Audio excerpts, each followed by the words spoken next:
Démarrons l'actualité internationale au Burkina Faso. Les autorités burkinabées ne présenteront pas de nouveau calendrier pour la transition. Le porte-parole du gouvernement, Lionel Bilgo, l'a annoncé lundi 25 avril à l'AFP. C'était pourtant une requête de la CEDEAO qui, en février, avait donné jusqu'à ce que 25 avril aux autorités burkinabées pour fournir un chronogramme raisonnable de retour à l'ordre constitutionnel. La charte de la transition, signée début mars, prévoit un délai de 3 ans avant de tenir des élections libres, une durée jugée trop longue par la CEDEAO qui menace de prendre des sanctions économiques. En Guinée, plus de 7 mois après le coup d'État qui a renversé le président Alpha Condé, les nouvelles autorités n'ont toujours pas annoncé de chronogramme de la transition, et ce, malgré l'expiration lundi de l'ultimatum fixé par la CEDEAO.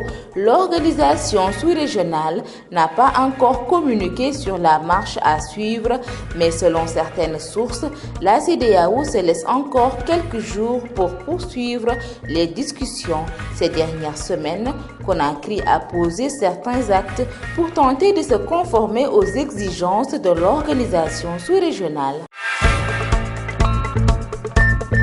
Une quarantaine de pays se réunissent mardi en Allemagne à l'invitation des États-Unis pour renforcer la défense de l'Ukraine qui, selon le ministre américain de la Défense, Lloyd Austin, peut gagner face à la Russie si on lui en donne les moyens.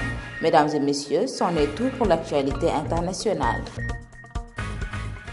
ñu tàmbali xibaari bitim réew yi ci Burkina Faso autorité ya respecté wuñu li waa CEDEAO tëraloon ne may nañ leen ba 25 avril ngir ñu tekk chronogramme pour taxawal élection. Porte-parole gouvernement burkinabé bi di Lionel Bilgo xamle na ne transition ba du présenter calendrier. Charte ban signé woon sax ca mars bi ñu génn dañoo mbébétoon taxawal ay élection ci diirub ñetti at waaye CEDEAO nanguwul loolu benn yoon.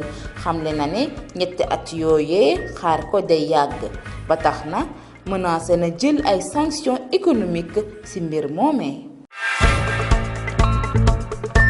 ca Guinée itam juróom-ñaari weer ginnaaw ba coup d'état ba daaneloon Alpha Condé amee woon ñoom it yëgle guñu ne dinañ taxawal ay élection ñoom it seen ultimatum daal dina expiré maanaam date bi leen CEDEAO mayoon ngir ñu taxawal élection yi.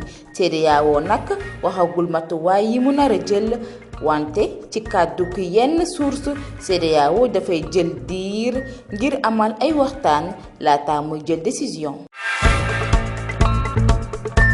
États-Unis moo invité lu ëpp ñeent fukki réew ci Allemagne ngir dooleel réewum Ukraine.